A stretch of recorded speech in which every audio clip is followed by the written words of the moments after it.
Hi everyone, welcome back to the shop. Today we are finally going to get a start made on the Rccar V3, which is the aluminium version from Meus.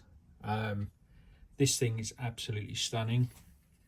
I haven't had a chance to get round to stripping it down and start building it up yet because I've been busy making bits for other people basically. So I've got a bit of free time. I'm going to make a start on it, but before I do any of the building on this, I've got to strip down this one, which is the V2, because I'm going to pinch the parts from it.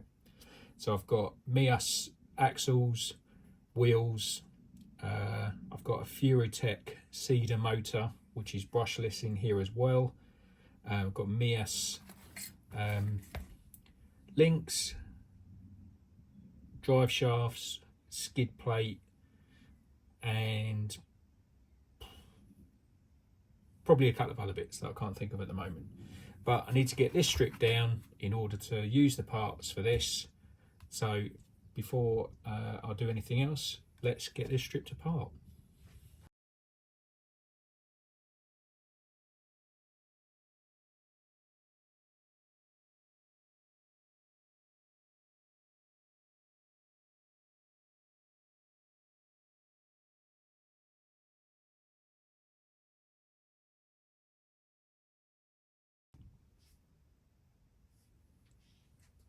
Okay, so we've got that stripped down, and now I can go over and just tell you what parts I've got in here.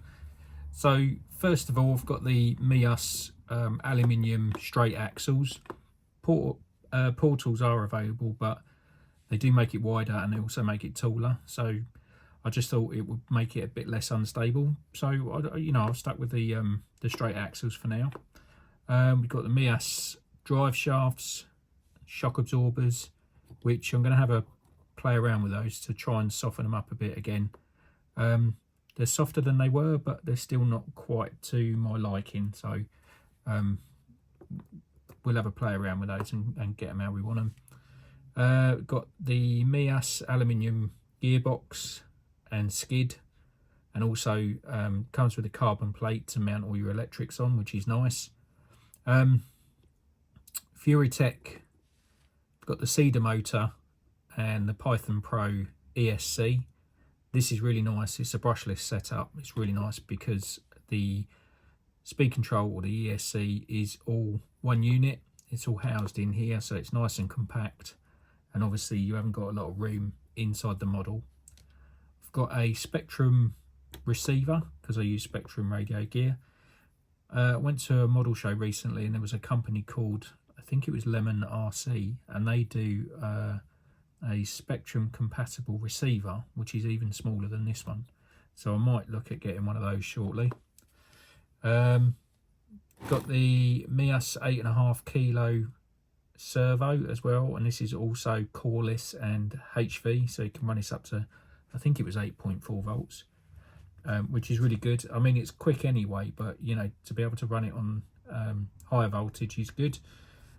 And back at the front, we've got the Meus axle on the front. Now the front axle comes with these brass hubs as well, which are nice and heavy.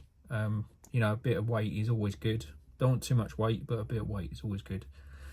So yeah, that's the main parts. It has the stainless steel links as well, which they're from Meus. You might be thinking, why is everything from Meus? Well, two reasons. One is the parts are really good. I'm really pleased with them, and secondly, they've supported me, so all the more reason to use them, really. Been great supporters of the group, as has Tony from Furitec. So if you're looking at a brushless setup, please contact Furitec, but for the majority of most other things, have a look for the Meus stuff. It's really good. It's available in the UK. I think Model Sport do it, but I tend to get all of mine direct from Meus.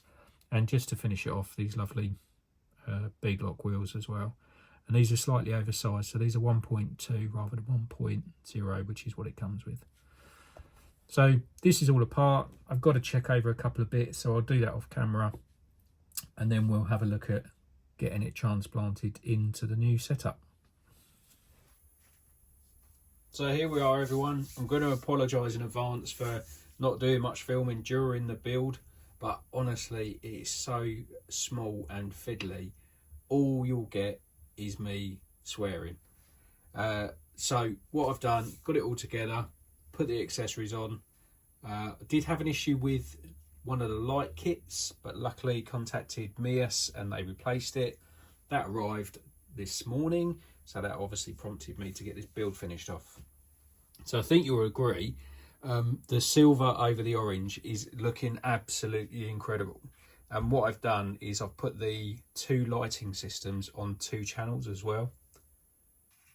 So first of all, we've got the headlights. So they're halo lights. So the sequence between the centres and the halo, you can have them off. White, red looks pretty demonic. Loads of different colours, and then when you get through to the end, you've got the rainbow sequence. And then same again for the light bar, have it off, white, warm white. It's like a emergency sort of flashing. Wowzers, look at that. Yeah, I don't think I'll be going with too much of the flashing. But honestly, loads of sequences. It all looks fantastic. It's a superb model. I'm so pleased to have got one and built it up. I need to work on the interior a little bit because it's because I've got the Meus alloy gearbox in there. It sits a bit higher than the original, so the interior is sitting up a little bit, but I don't think it'd be a problem. But it just might niggle me. I'm not sure yet. Probably make a couple of flag posts on the back to mount the aerial. I do like to have the aerial showing, actually. I think it looks quite cool and like a buggy, like I did on this one. And yeah, improvement wise, I mean, you know, this is fantastic, injection molded V2, but this is another level. The panels as well, I might knock up some carbon, don't know yet, but there's so many things you could do with it. But one option I did take, which I don't normally take, is I've gone without springs on the shocks. So a lot of people suggested running them without the springs on. I've never tried it before, so I'll give it a go. So let me know what you think in the comments, guys. Do you think it looks cool? Would you do anything different? Would you change it colour wise or anything like that? Let me know in the comments, and I look forward to seeing you in the next video.